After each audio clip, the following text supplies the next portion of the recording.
My dear students, welcome back to Nurses Profile channel. Paramedical degree courses online application வந்து ஓபன்ல இருக்குது. So most of the students apply பண்ணிருப்பீங்க அப்படி நினைக்கிறேன். apply பண்ணல அப்படினா paramedical degree courses-க்கும் pharma D-க்கும் வந்து application வந்து ஓபன் பண்ணிட்டாங்க. நம்மளோட சேனல்ல எப்படி அப்ளை பண்ணனும் அப்படிங்கற வீடியோ இருக்குது. அத பார்த்து என்ன செஞ்சுக்கோங்க அப்படினா அப்ளை பண்ணிக்கோங்க.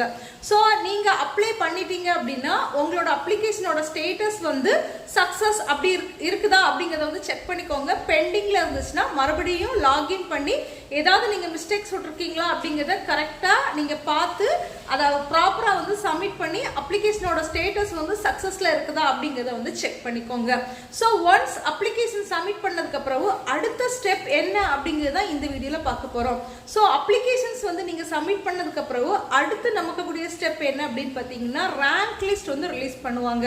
அதாவது தமிழ்ல சொல்லணும் அப்படினா தரவரிசை பட்டியல் அப்படினு சொல்லுவோம். இப்போ டோட்டலா எவ்வளவு ஸ்டூடண்ட்ஸ் வந்து அப்ளை பண்ணிருக்காங்களோ அவங்க எல்லாத்தையுமே வந்து வரிசைப்படுத்தி 1 2 3 4 5 6 நமக்கு என்ன செய்வாங்க அப்படினா கட் ஆஃப் பேஸ் பண்ணி ரேங்க் தருவாங்க. இத தான் வந்து ரேங்க் லிஸ்ட் அப்படினு சொல்லுவோம். ஃபார் எக்ஸாம்பிளுக்கு இப்போ ஒரு 60000 ஸ்டூடண்ட்ஸ் வந்து அப்ளை பண்ணிருக்காங்க அப்படினா ஃபர்ஸ்ட் கட் ஆஃப் உள்ள ஸ்டூடண்ட்ஸ்க்கு ஃபர்ஸ்ட் ரேங்க் வரும், அடுத்து கட் ஆஃப் உள்ள ஸ்டூடண்ட்ஸ்க்கு செகண்ட் ரேங்க் வரும். சோ இந்த மாதிரி 1 to 60000 வரைக்கும் அந்த 60000 ஸ்டூடண்ட்ஸையும் கட் ஆஃப் பேஸ் பண்ணி ஒரு ரேங்க் என்ன செய்வாங்கன்னா தருவாங்க. இதுதான் வந்து ரேங்க் லிஸ்ட், தரவரிசை பட்டியல். சோ அடுத்த ஸ்டெப் வந்து நமக்கு இந்த ரேங்க் லிஸ்ட் ரிலீஸ் ஆகுறது தான். அந்த ரேங்க் லிஸ்ட் ரிலீஸ் ஆகுறது வரைக்கும் மறுபடியும் நம்ம என்னதான் செய்யணும் அப்படின்னா வெயிட் பண்ணணும், காத்திருக்கணும்.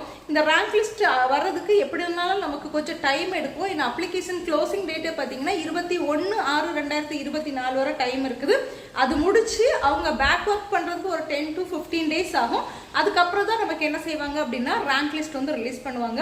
ஸோ ரேங்க் லிஸ்ட்டும் இதே வெப்சைட்ல தான் நமக்கு என்ன செய்வாங்க அப்படின்னா ரிலீஸ் பண்ணுவாங்க. ஸோ ஸ்டூடெண்ட்ஸ் வெப்சைட் ஃபாலோ பண்ணுங்க, இல்லைன்னா நம்மளோட சேனல் ஃபாலோ பண்ணுங்க. இந்த ரேங்க் லிஸ்ட் வரும்போது நம்மளோட சேனல்ல என்ன செய்வோம் அப்படின்னா அப்டேட் பண்ணுவோம். ஸோ அப்ளிகேஷன் சப்மிட் பண்ணலன்னா அப்ளிகேஷன் சப்மிட் பண்ணுங்க. அப்ளிகேஷன் சப்மிட் பண்ணிட்டீங்க அப்படின்னா ரேங்க் லிஸ்ட்டுக்காக வெயிட் பண்ணுங்க. தேங்க்யூ.